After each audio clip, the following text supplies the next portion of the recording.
Thank you for joining. I'm Japheth, Operations Manager here at Management Consulted, joined by a few members of the Management Consulted team who you'll get to meet in about 5 minutes. But I'm also joined by a special guest from Bates White. Eileen Tharrington joins us from Bates White, an economic consulting firm. And she's going to take a few minutes to share about a couple of exciting opportunities that are taking place at the firm. So pay attention. Eileen, quickly just introduce yourself, and would love to hear about what the firm has got going on. All right. Well, thank you. It's nice to meet everyone virtually. I am going to try and share my screen, so we'll see how that goes. I'm Eileen Tharrington. I'm a recruiter at Bates White. I focus mostly on our undergrad recruiting, which is what I'm going to talk a little bit about today. So a little bit of background, we're an economic consulting firm. We're located in Washington, D.C. We were founded in 1999, so almost 25 years old. We currently have around 300 employees, and then we're also privately held. So the thing that I get asked the most, and I think most people don't know, is what is Econ consulting? A lot of people know there's tons of different types of consulting, but what is Econ consulting specifically? And what I like to say is we do math for lawyers, but really what that is we're hired by our clients, which are typically law firms, Fortune 500 companies, government agencies that are involved in some sort of litigation. And they hire us to offer our economic analysis and expert testimony. So for example, the DOJ might hire us to help evaluate a merger between two companies and then the effects of that merger. A lot of the work that is done by our consultants, and a lot of that is a mixture of both quantitative and qualitative skills. So a lot of our consultants do things like analyzing large data sets, creating visuals, doing industry research, helping prep for client deliverables, etc. So that's the first question I get asked a lot. The second is, how is Econ consulting different than other types of consulting? And I would say a lot of that is we do a lot of quantitative work, and we're heavier on the quantitative side. So if you like things like programming, coding large data sets, then it's a great job for you. And the other thing that I think is really nice is that there's not a lot of travel involved.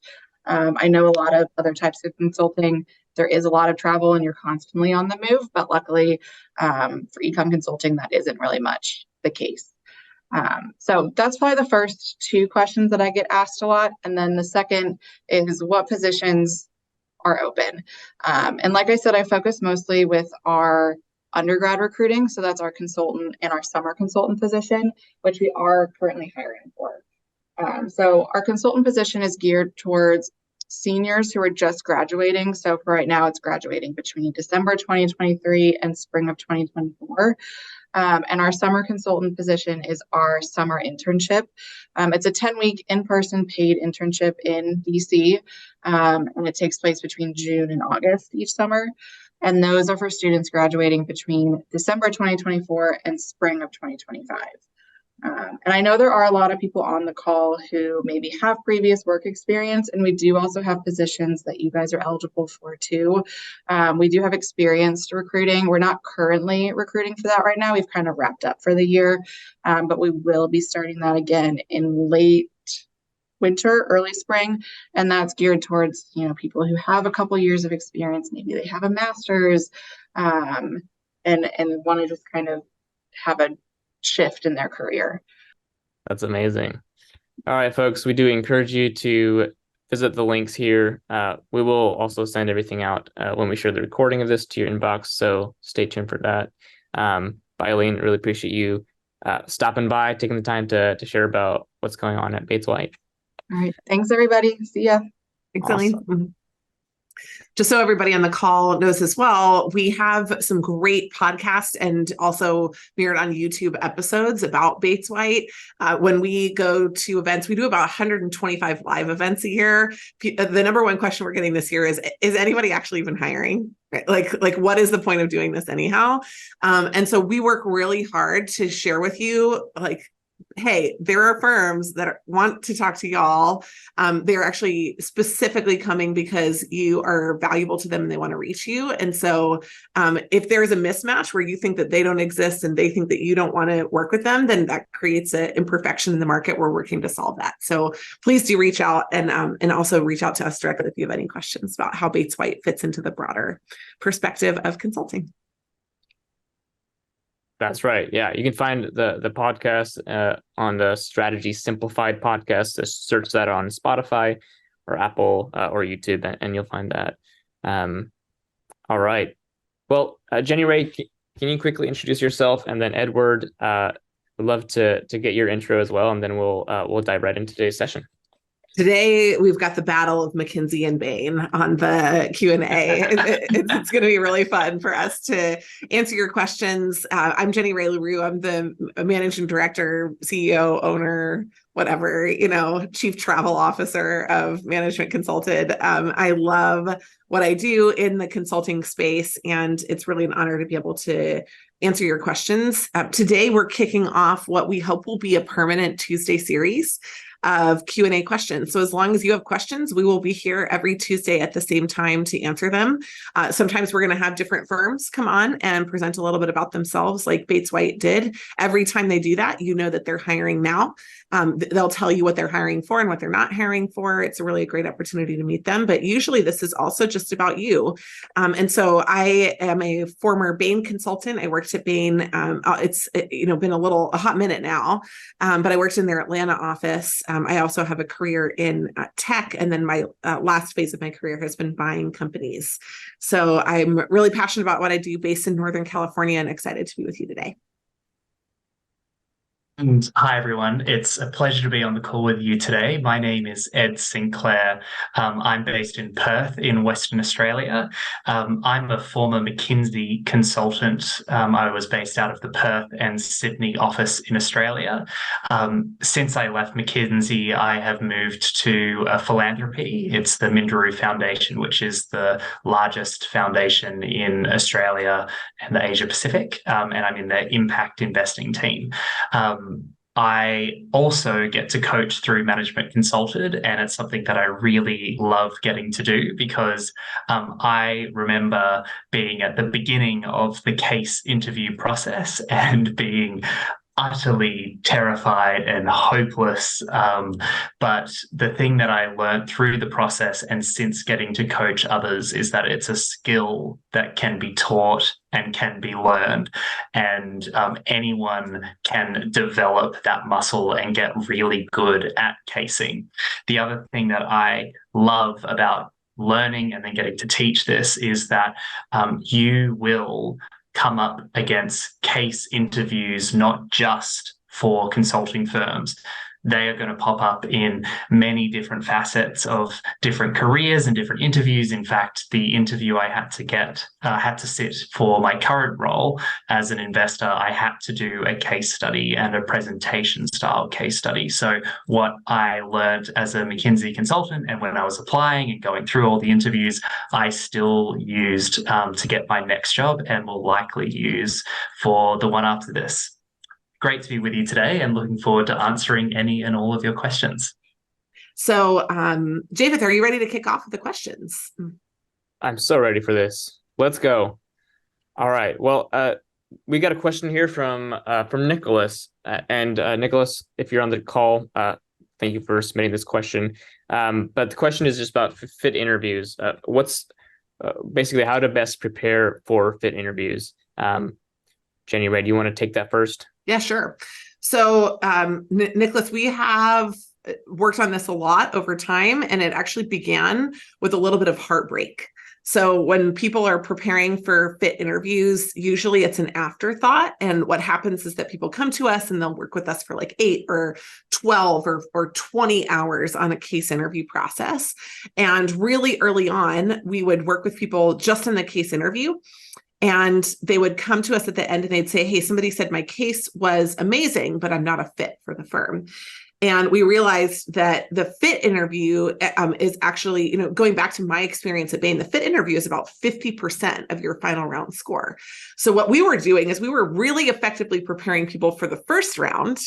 but not effectively preparing them for the offer. So this was like 15 years ago, right? So we fixed it for a long time since then. But fit interviews are there's kind of two cardinal rules for those that we have. Number one is that you need to prepare stories. We call them a management consultant hero stories.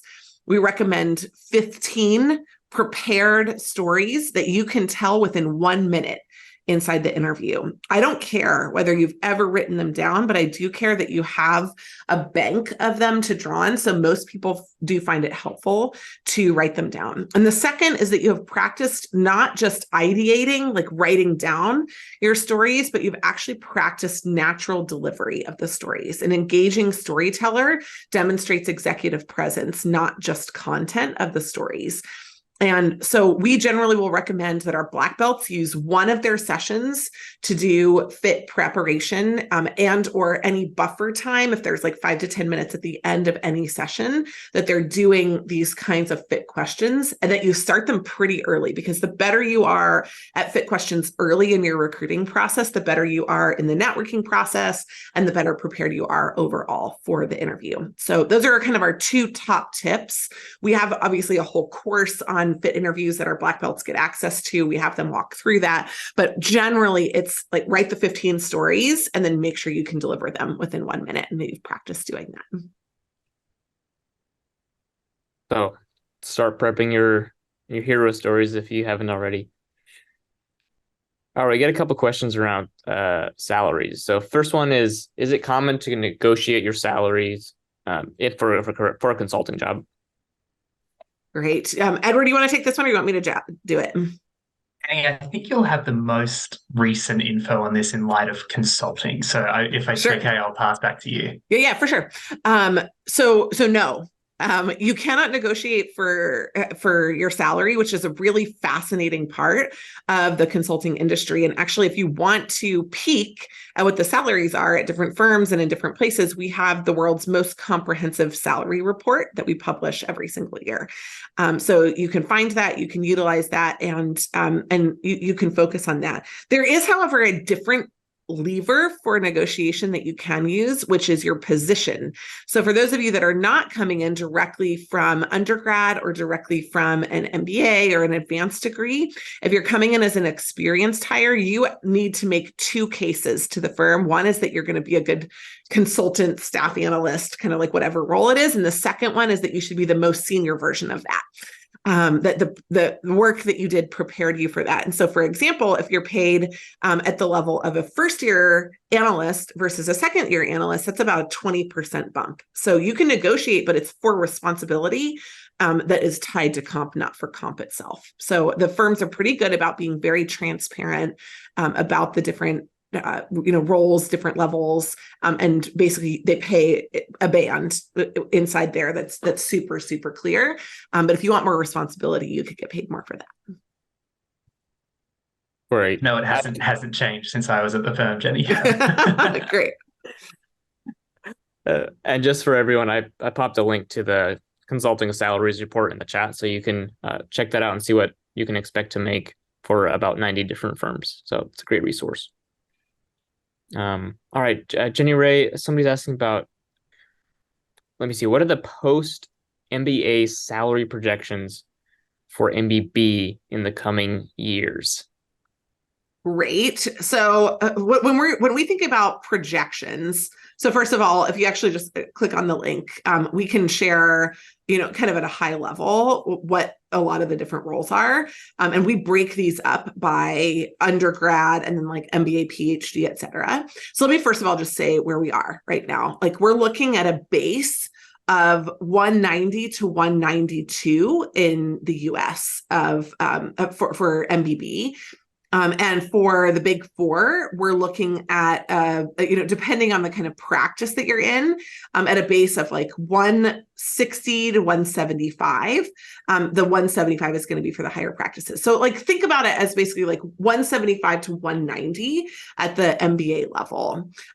When firms think about who they hire and why they hire those people, they think about a couple of different things when they're competing for talent. Number one, they think about what your other options are. The option shift has really changed over the past couple of years.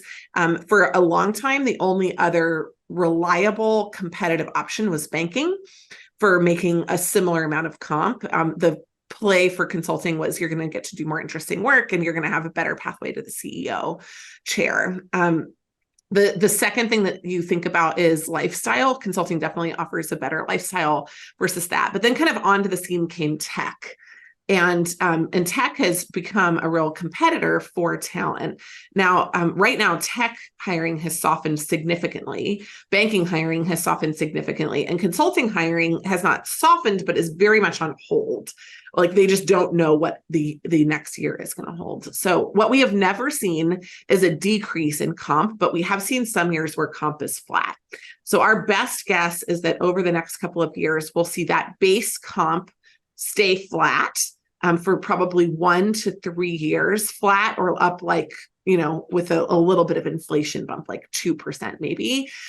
We probably won't see the 10 to 15% marginal gains that we've had over the past couple of years. But if we see either another entrant on the scene that we haven't seen before, and it probably wouldn't be tech, it would be like AI tech or something else related to it, then that could change the game. Or if we see more headwinds in the industry, we could see a longer period of flat times. So I think right now the salaries are still super healthy, very livable. I don't think that they're going to go down, but they may pause their increases for a season. Thanks, Jenny Rae. All right, Edward, a networking question for you. How does networking interview invite decisions?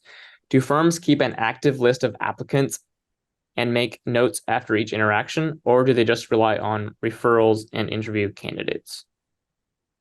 This is a great question. So let me just break it down into 2 parts. So first is talking about, do they keep notes of referrals and how referrals work? And then second is how notes are taken account of through the recruitment process. So first is referrals. They are one of the best ways to improve your chances of getting an interview. Certainly in my case, when I was applying for the firm, because I had reached out to someone in the office I was interested in applying for, had a coffee with them, they determined during that meet that I was a good fit, and they were willing to put my application in front of HR. That made a big difference in getting me over the line for an interview because I came from a non-target school. And the truth is that these big consulting firms are really worried because they have incredibly high turnover. So they're worried that they're not going to have enough great, brilliant people to apply for the year that's coming and after that and after that. So they rely on their own internal networks to help bolster the interview pipeline. And if someone within the firm that has a good reputation is willing to back you in, that really helps you get through what I call is the black box stage of the application process, is where you've submitted your CV and application and you're waiting to hear back if you get an interview. So can referrals help? Absolutely. And where can you find out how to do your best in this referral process? On the Management Consultant platform, we have loads of information about the referral process. We talk about it in some of our online seminars as well. We have quite a structured approach for networking and to get that all-important referral. Now, second was about, do the firms keep notes during the interview process or post your application? And yes, they do. So in my case, when I was applying to McKinsey, after I had been accepted for an interview, I was given a buddy, an interview buddy. That was someone at my level in the country that I was applying for, who was there to answer any questions that I had and to do practice interviews with me. So in that case, it was another business analyst in the Sydney office who was there to answer any questions I had, check in on me, and then do some practice interviews. Now, what I didn't realize is that that buddy was actually sharing notes on each of those interactions back with HR so that they could get comfortable with the types of kind of conversations I was having. Additionally, that kind of Google Doc they kept was shared with any other person in the firm who had something to do with me during that interview process, whether that was me being introduced to someone else in the Perth office or whether there was someone else who was interviewing me. They could all make these contributions to my kind of candidate profile, which all added up to the final decision. Jenny, anything else that you'd want to kind of comment about the referral process or how these firms might keep notes on applicants? I think you covered it. Maybe the only piece that wasn't super clear is like, what about before applying? Like, are there notes on you? And I would say that in general, there are no notes unless you're going through a target school. If you're going through a target school, then often the firms will take a resume book at the very beginning of the process, and they will keep notes as different people discuss with you so that they can kind of prioritize, track competitors, right? Like if you're trying to interview with McKinsey, but you're also looking at Bain, they're going to try to get some intel on where you are with different firms. And so the firms really think about people as their competitive advantage. And so they go pretty hard on that, but it is a different process. There is more kind of recording and note taking on you if you're at a target firm than if you're not. Edward, there was a second question that popped up in the chat. Did you see that one?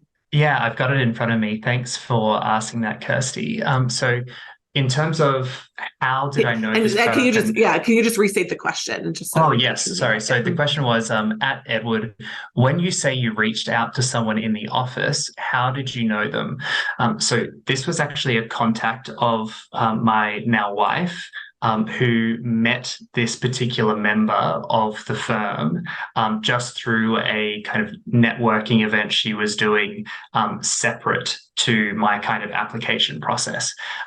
And what is true of applying to any of these big firms is broadly, once you know which office you'd like to apply for, go through your networks, whether that is your school alumni or whether it's your previous workplaces, and see if you have any connections into that specific office with someone in that team who is willing to have that conversation with you. It's an initial 15-minute coffee chat or a 15-minute phone call, and that can actually be the difference between having someone on the inside willing to back you in.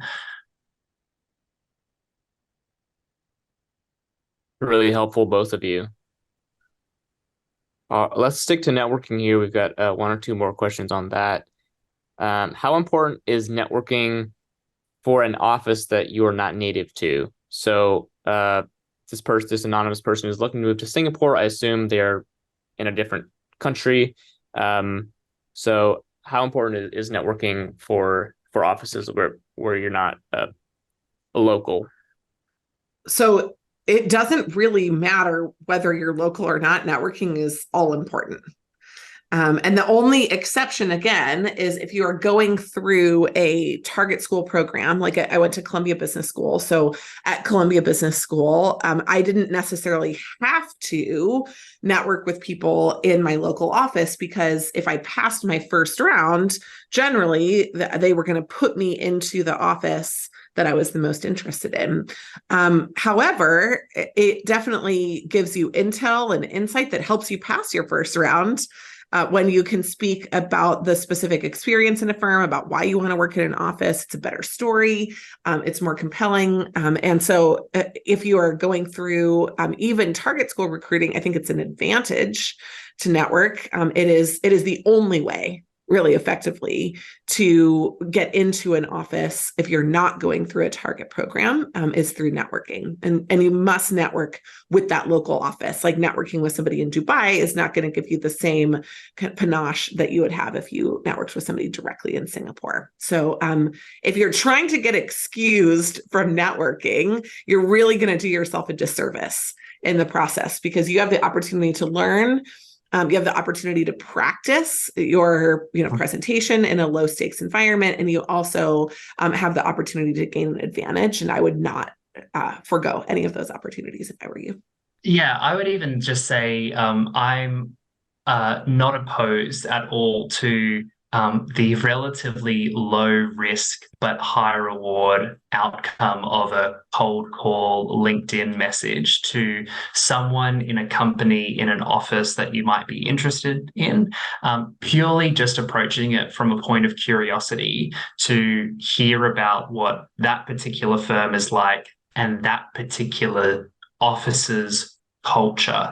And what that does is it helps confirm for you if you are interested in that office, but also it's so helpful in understanding more about that specific environment and actually borrowing some of the language that that person uses to describe the culture and the environment and what makes it exciting and fun into your cover letters. And that can make a big difference when the local HR manager is reading an application in the language that people in that office use to describe that office as well.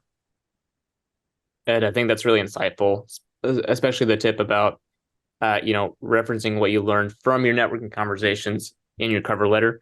It makes it more personal. It shows the firm that you're taking it seriously. You're doing your due diligence in the process. Oh, 100%. And talk about an easy way to display that you are a good fit if you are already communicating in the exact same way and language that the people in that office already talk to. Exactly. All right, Jenny, Rae, is there an age limit for entry to consulting? Do different firms have a quote unquote, maximum age, or how does that work? It is super easy to feel like there is, but in reality, the answer is no. There are many more opportunities the younger you are. There are opportunities to join as an analyst or as a kind of general consultant, especially in your first 8 years of work. If you're past your first 8 years of work, that there are still opportunities for you, but they kind of fall into two different categories. So it's a little harder to diagnose where to fit. The first is the client-facing side. And in those kinds of roles, you really need to have a combination of analytical experience and project management because you're coming in at a manager or a partner role, which has a sales and management function, but you have to manage analysts. So you have to have you can't just kind of come in and be like, I want to manage a team, but have no idea how they would do the analysis or have no idea how they would do everything. So you kind of have to have gone up through a parallel process in another firm, whether it's a different kind of consulting firm or whether it's in industry. If you've not spent a lot of time doing data and presenting, then it's probably a better fit for you to enter in through the expert or the back office track of the firms. A lot of the firms have really heavy research arms. Many of you that have advanced degrees can fit really great in these areas. They used to have the advantage of less travel. Actually, a lot of consulting has moved to lower travel now, but a lot of those roles are not client-facing. They don't have the same kind of tiering and positions, and the firms publish all of them on their websites when they're open, but it can still be helpful to work with people internally to really understand the day-to-day and how you would fit. So we see people in their 50s and even 60s entering consulting firms. It's certainly not impossible. It just becomes more challenging to feel where you can fit. So we're happy to help with that on a case-by-case basis. Also, a lot of y'all are asking these very nice questions that are so general that they'd be helpful to anybody, but we're very happy. I just want to make sure that you know this now and on future calls to answer your specific situation. If you're going back to the Singapore question, hey, I live in this country and I want to go to Singapore and I'm at this level, how do I do it? We will answer those specific questions for you. So don't feel like you have to make these general and helpful for everybody. We really want to be helpful for you. You're taking your time to come. We want them to be really specifically targeted. Absolutely. All right, moving on. All right. Anonymous has a diverse background in investment banking and nonprofits. How can they position themselves in the networking and application process? So I think, and I'm assuming that this anonymous person is looking specifically to pivot into consulting. I think that this person has a fantastic background for consulting. And just to explain why. So when you come into consulting, there's really two camps of people, in my opinion. There's those who are from kind of a core consulting background, and I'll put those people who did business or finance or commerce. And then you've got people who came from a non-business background, people who did law, arts, even things like education or music or and liberal arts. And the big advantage that people who come from not only a commerce background, but an investment banking background is that, one, they're usually quite comfortable with Excel. Two, they're very comfortable with the language of business and simple, well, relatively simple things like understanding the common financial statements, how to build a model, and then also just appreciating the pace and the challenge of client service or professional client services and the kind of hours and the demand that comes from that. So I think that this person has this great big tick in the investment banking side and has these really great core skills. But how I would sell myself if I had both investment banking and not-for-profit is that not-for-profit actually touches on the qualitative and economic side of consulting, looking at the bigger picture, often dealing with non-business stakeholders to get a preferred outcome. So when you are selling yourself or kind of promoting yourself in your cover letter, I would talk about how you have fantastic core foundational skills of a business analyst or an associate, but you can actually work with and engage with governments, not-for-profits, or even kind of large education providers or universities because you have that unique background. And that's something that people who come from purely a commercial or a corporate background simply don't have. And people don't realize how much of consulting's work comes from the government, from not-for-profit, or from the education sector.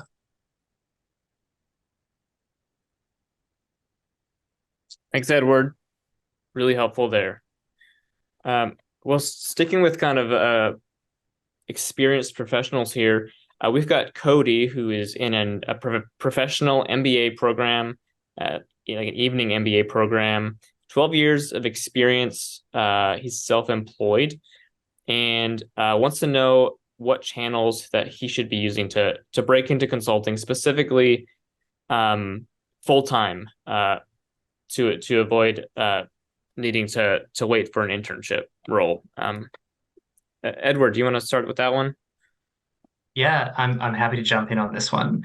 I think number one is working out your networking strategy. So if I think about that, I would be looking in a couple places. So you're doing an evening MBA, and the best thing, I'm assuming here that you're based in North America, is that North American schools just have fantastic alumni offices and people who are really kind of quite proud of their alumni connection. And this is such an underutilized resource. So kind of tapping into the alumni office or on LinkedIn, seeing people who have gone to the same school or program as you and seeing which companies that they, like management consulting companies that they have ended up at. So that can kind of be your first touch out. You're kind of building up that network and that approach. I think then second, if you have been working with your own doing your own company, I would really look into what industries that company has been based in or providing services to, and just looking for different firms with specializations in the industries where you are most proficient, because then you'll be selling yourself not only as someone with a great business background thanks to your evening MBA, but as someone who has expertise in a specific subject matter. I'll leave it for those 2 points, so that kind of networking and then how to sell yourself. I might pass to Jenny to kind of round out this answer. Sure. Yeah, I think Ed's exactly right. It's going to be through networking. And whenever you're working full-time, whether it's self-employed or not, especially going through a professional MBA program, it really just doesn't make sense to do internships. Internships are really only available for undergrads in their penultimate year, like going into their junior year, or folks that are in their first year MBA. And really, they're just a ploy in full-time target programs for them to sneak in and grab talent before other firms have the chance to do that. So it's not so that they can try you on for size. It's just like an early action for the firms. So you're right in thinking that you want full-time. You're right in thinking that they would want you for full-time. That's where you can match up. The biggest issue is just aligning your timelines for when they're hiring. And that's going to be, like Edward said, through networking primarily based on your specific offices. And you should tell them, I'm thinking about applying X, and let them tell you that that's wrong. I think the only thing I just want to add to what Edward said is just go in with a hypothesis. Like don't ask open-ended questions when you're networking, because it's sometimes hard for people who aren't full-time career networking, recruiting people to answer those questions. Just tell them, like, I'm thinking about doing this. And if you're going really off or super wrong, or if they don't know the answer, they can answer specifically related to that. It's great advice. Yeah. Well, all right. So what are the factors that matter in choosing MBB office locations to apply for? And there's a few specific asks here. Could you please discuss skills, a candidate's relevance to that office's industries, and the ability to be legally allowed to work in that location? Yeah. You want me to take this one? Sure. Sure, I'll do the last one first. So you have to be able to be legally allowed or be sponsored. The firms do sponsor from target schools, generally don't from without. So if you're trying to apply just generally, the only exception to that would be if you go through DEI channels. So like last week, I was at National Black MBA for folks that don't come from target schools, but are going through the Black recruiting DEI channel at a lot of the firms, they would be open to sponsoring. So I think that's an important thing to note in the first place. There are some places that sponsor from internationally anyhow, like Dubai is an office that often we'll see will sponsor folks that come from other places. So it's certainly a question that you can ask, but I would ask it second, not first. The more important question is the other piece that you asked, which was around the skills and the industries. And what you're looking for is at any place where you can get a call with somebody, right? So if you come from a healthcare background and the firm skews healthcare in their New Jersey office, but banking in their New York office, you might want to skew toward a healthcare practitioner, somebody in the manager or partner level who has identified themselves as somebody who's worked in healthcare. And you can let them know that you have an interest in consulting and come from a background of healthcare. The one thing that I just do want to mention related to industries is that they don't hire you because you're an expert unless you have like 12 to 15 plus years of experience. They hire you because you've demonstrated an interest in that space. So sometimes people get the two confused and they come in and they're like, I can do this for you and I know this. And that kind of comes across wrong inside the firm. Rather, the positioning is, I am really interested in healthcare. I've spent 15 years there. I love this about it. However, I want to move into an advisory role in the healthcare space. So just coming in a little bit more gentle works. On the skills don't matter based on different offices. They aren't going to require more coding or less coding in certain offices, or more Excel or less Excel in other offices. So skills are really not a super relevant differentiator between offices. So to answer that question in the three parts, legally, it's great to kind of self-identify for places where you think you're the most likely to get hired, but you can try anywhere. Just have a good conversation with somebody first, ask them to refer you, and then ask the question. Then for industries, it's great to match up, and you should actually move offices based on where you have the warmest reception, and industry can be a good hub for that. Skills, though, are not a great place to engage in the networking process. Makes a lot of sense. All right, sticking a little bit on this theme here, what are the prospects for international student hiring? Gabija has noticed that more and more companies specify not hiring students with a CPT or OPT designation, and they're just curious on the outlook for international student roles. I can take that. In the US, it's not great. I actually asked that question everywhere that I worked at the conference last week. And the answer was basically like, it has to be for a role that we feel like we can't fill inside the US. And as people shrink their hiring rosters, they have fewer roles that are available. We will be presenting employer panels starting in Q4, where we will have them specifically share with y'all whether they are or are not hiring and for which visas they're interested in sponsoring. So I think that many of you probably found out about this from our email list, but if you came in from LinkedIn and aren't yet on an email list for notifications, I know Javith will put that in the chat. So please just make sure that you're registered with us so you can get notifications about that. Because as we bring employers to you, we do want you to know who is and isn't interested in hiring. But I would say it's fairly bleak, but not impossible. We do have a hiring database of firms that have hired internationals and what visas they've hired for that is available. You can go to the footer, the bottom part of any part of our website, and that international database is available. It's for free. You can look up the firms that have hired in and out of consulting as well. Javid, I know there are a couple of questions in the chat, and I think Edward's handling a few of those. Any that you think we should bring up? And then I think we should just spend the last 5 minutes on a live question or two. Sounds great. Yes. Edward, do you mind speaking to the kind of interviewing timeline for consulting internships? Brooke is asking about, she just recently applied for 2024 internship and curious what the kind of the timeline is for that. Yes. Sorry, Jenny, I might have to pass to you on this one because I assume it's for the US internships and I'm not 100% familiar. Yep. So you're Javith, you're asking about Kara's question? Brooke. Okay, hold on. Let me just go up and make sure I got it on here. Oh, there we go. Recently applied for the summer 2024 internships with the typical interviewing timeline for internships. It will be done by the end of October. And unfortunately, there is no typical timeline. Typical used to be like, the spring of your junior year, like 2 months before the summer. And it has moved so far back, it's almost a whole year earlier than that now. But yeah, I would say that the typical interviewing timeline is immediately. So it'll be coming up in the next couple of weeks, and you'll have maybe 1 to maximum 2 weeks once they invite you to the interview to get ready for it. So if you haven't already started prepping, I'd encourage you to do at least some of your own pre-work on that. Great. All right, let's take one more and then we'll have some folks unmute.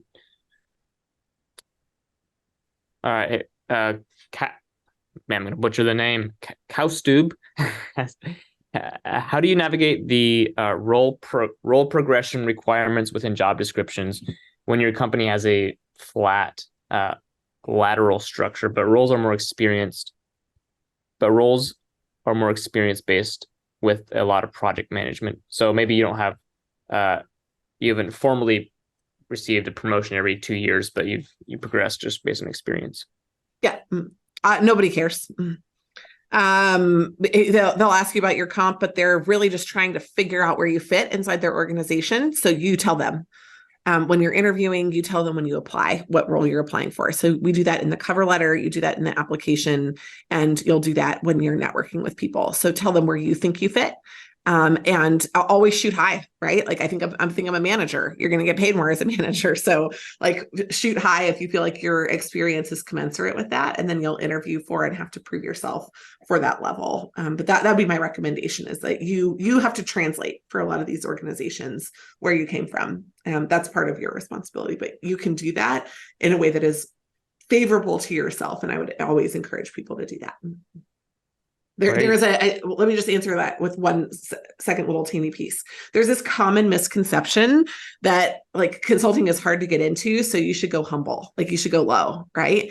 And you should come in and be like, look, I'll clean toilets, like I'll do whatever I need to do. But in reality, the people that they hire, the people who come in and own their experience and say like, this is where I think I fit. I don't know if I'm right, but this is where I think I fit, and this is how I think I could add value. And they do it in a way that is humble but confident. And so just make sure that your humility is not actually downgrading or downplaying the actual experience that you do have.